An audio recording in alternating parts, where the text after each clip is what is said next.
21st Century Entrepreneurship with Martin Piskarik.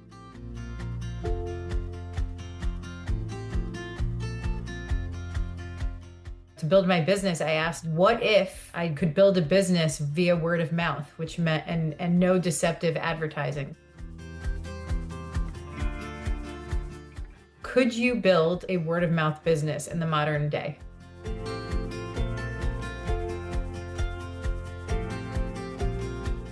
My name is Kate Assaraf, and I built a 7-figure sustainable brand via word of mouth without Amazon, without TikTok ads, and without Meta ads.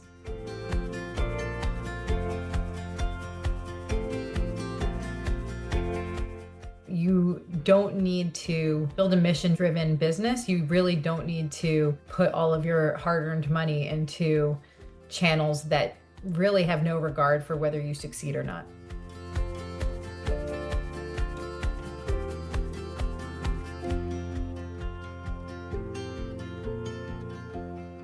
When you put your products on Amazon, Amazon's algorithm favors the cheapest, the fastest, not the best. So if you have the best product, it's actually in your best interest to keep your email list, to keep your customers off of Amazon so you can control your relationship with them. Amazon's really good at finding out what performs and then duping it for their own profits. And they're also really good at pitting really good products against other really good products and having those two players compete and pay more advertising dollars to Amazon so that really only Amazon succeeds and the margins get cut on your business.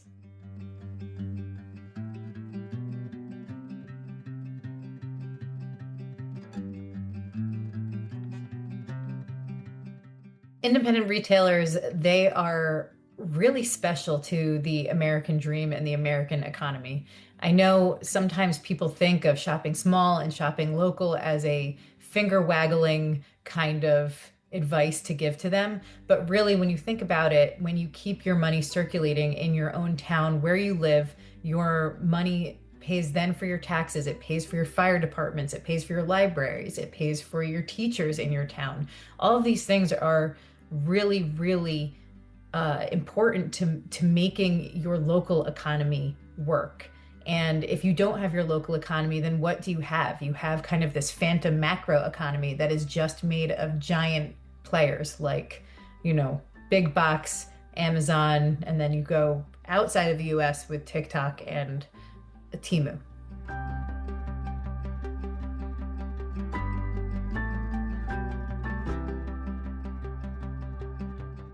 I wanted to know if I could build a company in the modern day via word of mouth. And that meant without using paid influencers, without incentivized reviews, and without, actors pretending to be customers for fake UGC. And the reality is that customers are really, really smart and they can sniff fake purchased authenticity really, really fast. And so that actually not engaging in any of those advertising tactics is what kept our customers so excited when they finally landed on Dip and kind of our brand ethos. And once they discovered that everyone on our feed they were actually paying customers. There were people that went through that emotional process of, deciding between all the products on the market and departing with their money to choose Dip and then having something to say about it. That actually created a big web of people trusting my brand more than any of my competitors, which was something I was hopeful that would happen, but I wasn't sure. It was a gamble I took.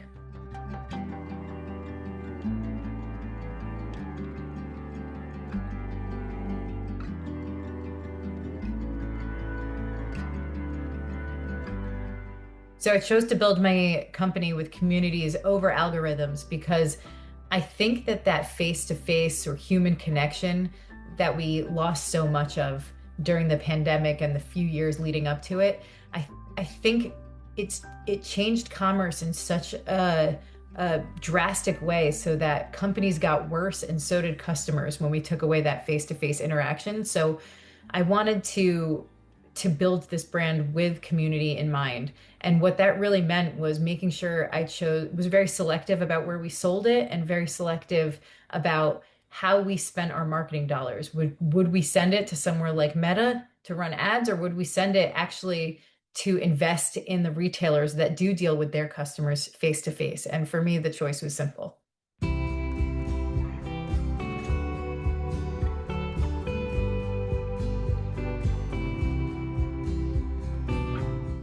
In a digital world, and a world that was becoming more and more digital by the second, not just how it was, but how it's becoming with AI, I decided to go analog and, really, really build a grassroots change in the way commerce has been done, or has been done for the past few years. So it's very, very easy to put something out on the internet and A/B test an ad, but it's really, really difficult to create a meaningful connection between yourself and your customers right now. And I was more interested in creating a more deep-rooted connection with customers than something that an algorithm could provide.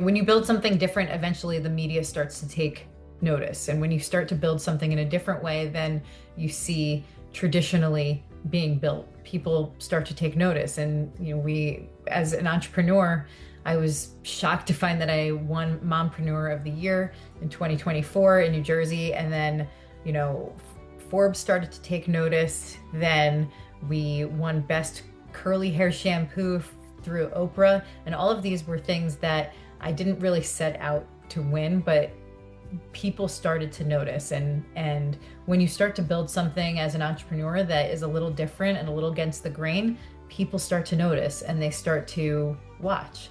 And that can actually be a very, very scrappy superpower where you do things your own way, people notice, and then they write about it instead of constantly chasing other people to write about you.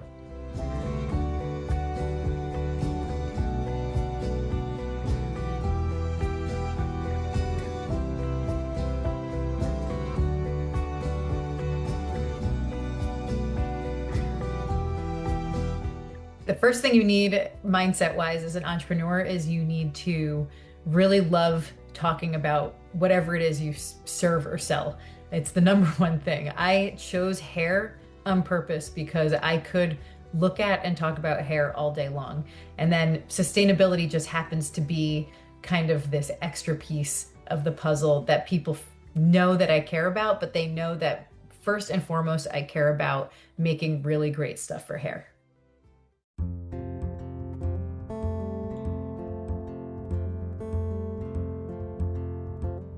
Being an entrepreneur is not for the weak-hearted, and it's not for the people that crumble very easily. In the beginning is very, very difficult. Besides the paperwork and the just understanding the scaffolding of building a business, which is one, then it's protecting your business with the trademarks and the copyright, all those other pieces, and the insurance, which is very important, all those pieces. Then it's that extra layer of grit that you have to have. You have to handle rejection. You have to have that thick skin. You have to make sure that you are immune to bad advice, because the second you tell people you own a business and you're starting a business, immediately comes all of the advice from every direction and from every different perspective. And the most important thing that I can say as an entrepreneur is to shut your ears off to advice and resist that temptation when you feel weak in certain ways to bring on a partner.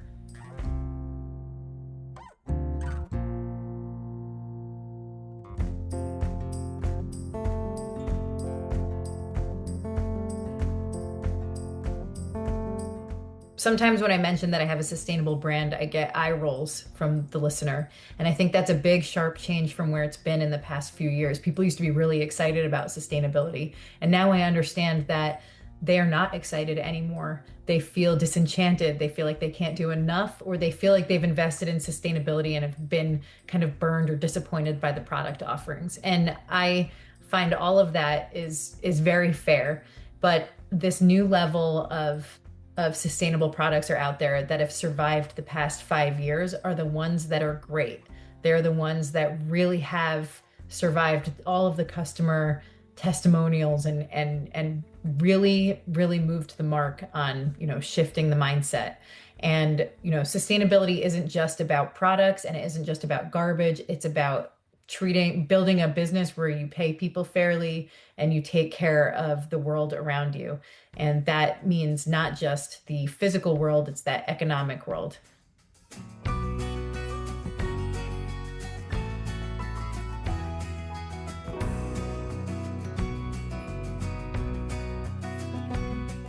I hear a lot of people say that there's no ethical consumption under capitalism, and I'm an economist and I have a different perspective. I think capitalism gives me the power to invest in things that I really care about.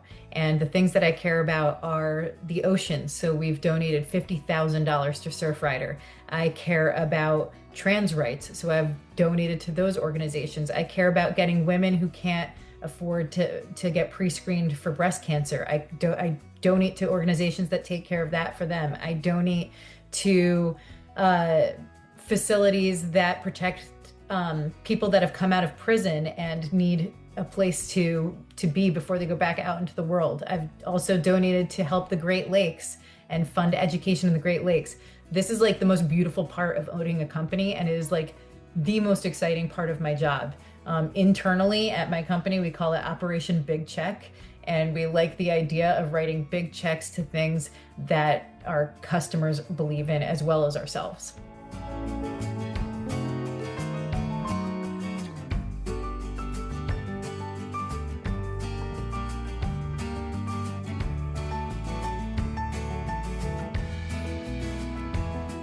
So 5 years from now, if someone asked me what I would be looking forward to, it would be seeing that we've impacted a consumer shift from immediately clicking add to cart and instead shopping where they live. That is the legacy that I'd like to leave behind with my company and my entrepreneurship, and for anyone who's listening.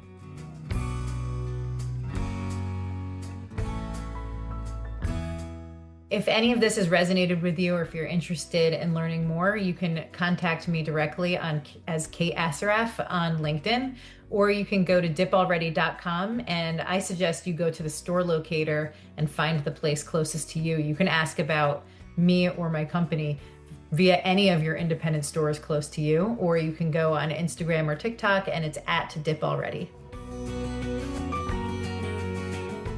21st Century Entrepreneurship with Martin Piskarik. Imagine a space where triumphs, trials, and tales of entrepreneurship come alive. Welcome to the 21st Century Entrepreneurship Podcast, a gold awarded journey hosted by Martin Piskarik, connecting with listeners in 95 countries and ranking in the top 0.5% of all podcasts. Join our exclusive community, elevate your perspective, and embark on the path to success.